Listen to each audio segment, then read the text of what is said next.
Muito bem, senhores, voltamos à segunda etapa aqui desse nosso encontro, em que nós estamos falando de dois temas. Estamos falando de um tema, já falaremos de outro, importantíssimos no processo penal, que é a apelação no primeiro momento e também um outro recurso chamado embargos de declaração. Então eu estava falando sobre a apelação do artigo 593, né, das sentenças condenatórias ou absolutórias, tanto da vara singular, lá, da vara criminal, quanto do tribunal do júri. E o tribunal do júri está no inciso 3º, decisão em plenário.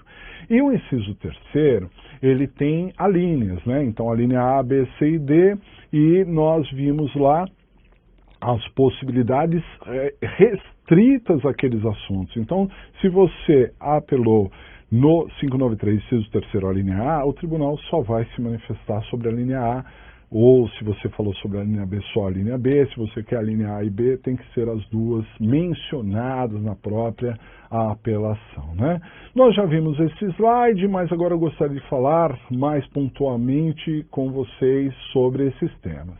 Então, na linha A, nós temos a nulidade posterior à pronúncia, ou seja, aquela nulidade que vem na segunda fase do júri, né, no juízo da causa, né? Então, se tiver alguma nulidade ali, então você pode alegar em termos de apelação. É claro que o legislador aqui está se referindo às nulidades ditas relativas, porque as nulidades absolutas poderão ser arguídas a qualquer tempo, até a favor do réu, mesmo após o trânsito em julgado da sentença condenatória. Então, quando ele fala de nulidade posterior à pronúncia, ele está se referindo às nulidades ditas relativas, né? Ou a linha B, né, diria respeito quando o juiz, na sentença, né, do juiz presidente, for contrária à lei ou à decisão dos jurados. Os jurados caminharam num sentido e o juiz acabou tomando uma postura, porque é o juiz presidente, eis que ele é um técnico, eis que ele sabe como formular, é ele que formula a sentença. E muitas vezes ele não formula de acordo com a decisão dos jurados ou de acordo com a lei. Então aí entra a linha B. Na linha C, nós temos um erro, né, no tocante, ou uma injustiça, no tocante à aplicação da pena ou medida de segurança. Bom, também é o juiz presidente que vai aplicar a pena. Quem condena são os jurados, mas quem aplica a pena é o juiz presidente. E às vezes ele pode ter ou a mão pesada lá e aplicar uma pena altíssima, ou ser muito brando e aplicar uma pena menor do que talvez deveria ser aplicada, né? Então, se houver ali qualquer discussão nesses termos, também caberá a apelação nos moldes do artigo 593, inciso 3º, a linha C. E na linha D, nós temos a situação mais corriqueira de apelação no tribunal do júri, que é a apelação quando a decisão dos jurados for manifestamente contrária à prova dos autos. Vejam aqui um ponto muito importante. Às vezes, a prova no processo penal, ela é dividida. Como assim, professor? Bom, há provas para absolver o réu, tem gente que traz álibi para o réu, alguma situação ali, né, que incorra numa causa para absolver, mas também há provas para condenar. Tem gente que imputa ao réu aquela prática, então ele pode também ser condenado. Prova dividida. Nessa situação, pessoal, em que a prova é dividida, e os jurados se inclinarem para um lado ou para o outro, se inclinarem para a condenação ou se inclinarem para a absolvição, olha, dificilmente o tribunal vai modificar essa decisão. Porque se vocês notarem, e até vou colocar no slide aqui, olha o slide, olha a letra da lei. A letra da lei fala, quando a decisão dos jurados for manifestamente, voltando aqui, sim, manifestamente contrária à prova dos autos. manifestamente, não é uma prova dividida, né? É uma questão manifesta. Então, se nós temos que ter um disparate, nós temos que ter ali a prova indicando, por exemplo, que o réu mereça ser absolvido de uma maneira bastante expressiva, e uma prova pequena, alguém que falou alguma coisa, muito pouco ali, né, sugeriu ali que o réu fosse culpado, e com base nisso, então, ele foi condenado. Nessa situação, nós teremos ali essa decisão manifestamente contrária à prova dos autos, o que caberia à apelação. Na prática, assim, sempre que o réu é condenado, aquele que não se conformou vai dizer, porque é muito subjetivo isso, né? Vai dizer que a prova indicava que ele merecia ser absolvido quando ele foi condenado, ou que a prova indicava que ele merecia ser condenado quando ele foi absolvido, e vai tentar a apelação. Mas os tribunais são muito rigorosos. Dificilmente, em razão do princípio da soberania dos veredictos, dificilmente o tribunal ele vai se intrometer nessa situação e anular o julgamento, submetendo ao novo plenário, se a prova é dividida. Não, só se realmente for manifestamente contrária mesmo. Ok? Então, essas seriam as formas ali de apelação do artigo 593, inciso 3º. Como eu mencionei, propositadamente eu pulei o inciso 2º. É o menos recorrente, aquele menos utilizado em termos de apelação, mas ainda muito importante. Dá uma olhada no slide, olha só. Então, cabe ainda a apelação das decisões definitivas ou com força de definitivas proferidas pelo juiz singular e que não haja previsão de cabimento do recurso em sentido estrito. Vamos entender isso. Vejam só.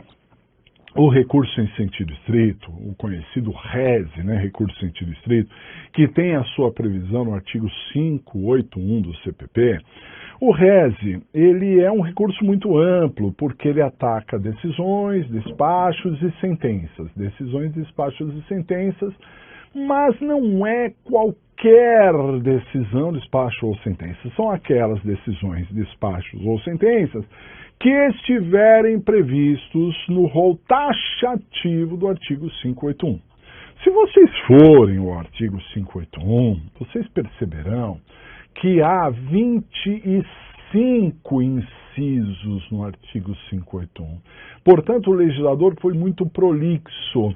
Ele falou de múltiplos assuntos, múltiplas decisões, despachos e sentenças que podem ser atacadas pelo recurso em sentido estrito. É claro que, após a criação da LEP, da Lei de Execução Penal, e, consequentemente, o recurso chamado agravo em execução, muitos daqueles casos que cabiam RESE hoje em dia, mesmo ainda com a lei prevendo o cabimento do RESE, cabem agravo em execução. Mesmo assim, tirada essa questão do agravo em execução que vai se preocupar com os assuntos relacionados à execução penal, ainda sobra muitas decisões em que cabe o recurso em sentido estrito. Mas esse rol, conforme eu mencionei, ele é taxativo. Ou seja, só cabe recurso em sentido estrito nos casos expressos lá no artigo 581. E o legislador, né, como é de se imaginar, ele não conseguiria colocar ali todos os casos em que caberia o recurso em sentido estrito. Então há falhas. Há algumas decisões chamadas de definitivas ou com força de definitiva em que o RESE não previu. E nessa lacuna trazida pela lei, então entra a apelação. A apelação entraria nessa lacuna. né, subsidiariamente, então, caberia a apelação se o rese não previu, se é uma decisão definitiva ou com força de definitiva, né, então nós temos ali a possibilidade da apelação. Tá certo? Dá uma olhada no slide, olha só. Há decisões no processo penal que cabem recurso, mas não há previsão do rese do recurso em sentido estrito. É o caso do cabimento da apelação. Por exemplo, cabe a apelação da decisão sobre a restituição de coisas apreendidas, que não contempladas com rese, sobre as decisões sobre medidas assecuratórias, também não contempladas pelo rese e assim por diante, né? Então imagine que alguém teve algo apreendido, não é? E de acordo com o artigo 118, 119, 120 do CPP, essas coisas apreendidas deverão ser devolvidas ao dono quando não interessarem mais ao processo ou quando não forem objeto de confisco. Então, aquele que se sentiu incomodado com essa apreensão pedirá a restituição, né? Pode ser o próprio réu, pode ser a vítima, pode ser um terceiro interessado, pedirá essa restituição e lá o juiz proferirá uma decisão, né? Devolvendo ou não devolvendo, né? Dessa decisão de devolver ou não devolver, dessa decisão definitiva ou com força de definitiva, caberá então a apelação. Deveria caber rese, né? Um caso clássico de caber um recurso em sentido estrito, mas não há essa previsão e, portanto, caberá a apelação aqui subsidiariamente a esse ponto. Tá certo? Como eu mencionei antes, é o caso de apelação menos recorrente, né? A gente encontra muito pouco, mas como na prática também tem isso, né? Como na prática não se utiliza tanto, na teoria acaba caindo, né? Em concursos públicos, porque as pessoas às vezes se desprendem um pouco ali da vida prática, né? Não ficam atentos a isso e acaba sendo cobrado em concurso público também. Então fiquem atentos a isso. Perfeito?